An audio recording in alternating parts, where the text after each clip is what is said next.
Hello, my name is Daniel McRae. I am the founder of philosophyshortcourse.com, and I'll be hosting tonight's session. Noted physicist and go-to name for world's smartest man, Stephen Hawking wrote that philosophy is dead.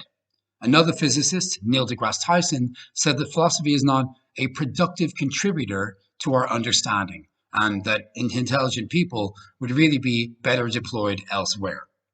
Are these thinkers slaves to science, thinking that the only access to truth is through the scientific method? Or are they pointing out an uncomfortable truth? The reality is that philosophy is an antiquated process that should be ushered to the museum of ideas. Science makes progress and delivers results. This age of technology that we live in, after all, is due to the achievements of science.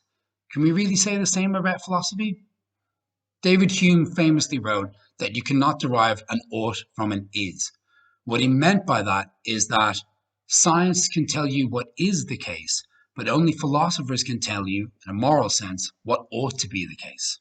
Sam Harris put forward an interesting idea here as well. If we accept that utilitarianism is true as a moral philosophy, then what makes the most people the most happy is an empirical one. Scientists can go out into the world, study it, come back, and compare data. Perhaps the feud is part of a scarcity mindset on behalf of us philosophers. We think that science researchers are rolling around in cash while we are knitting cardigans on Etsy just to stay afloat. Well, in Ireland, I'm happy to say that this simple dichotomy of science versus philosophy doesn't quite hold up. The Science Foundation for Ireland has championed research projects that have an interdisciplinary focus with the humanities and social sciences. Our research project at UCD, WEXD, is currently underway with a budget of €3 million. The question they're answering: what do we do when experts disagree? And the lead investigators, Professor Luke Drury, Senior Professor in Astronomy, and Professor Maria Bagramian of the School of Philosophy. So maybe we can get along after all. I'll finish with that incredible diagnostician, Nietzsche. He was concerned whether science could lead us to truth. He argues that science can describe the world, but not explain it.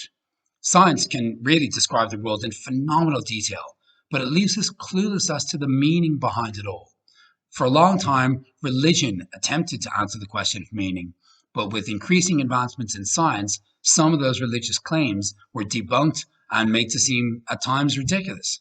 God is dead, and we have killed him, said Nietzsche. Science then replaces religion and becomes a kind of a religion of its own. But for Nietzsche, it is neither dogmatic religion nor dogmatic science that we need to solve these questions, but philosophy. Well, now the table is set. I'm really looking forward to hearing your thoughts, your ideas, your questions on this really interesting topic. Has philosophy been sacrificed at the all-encompassing altar of science?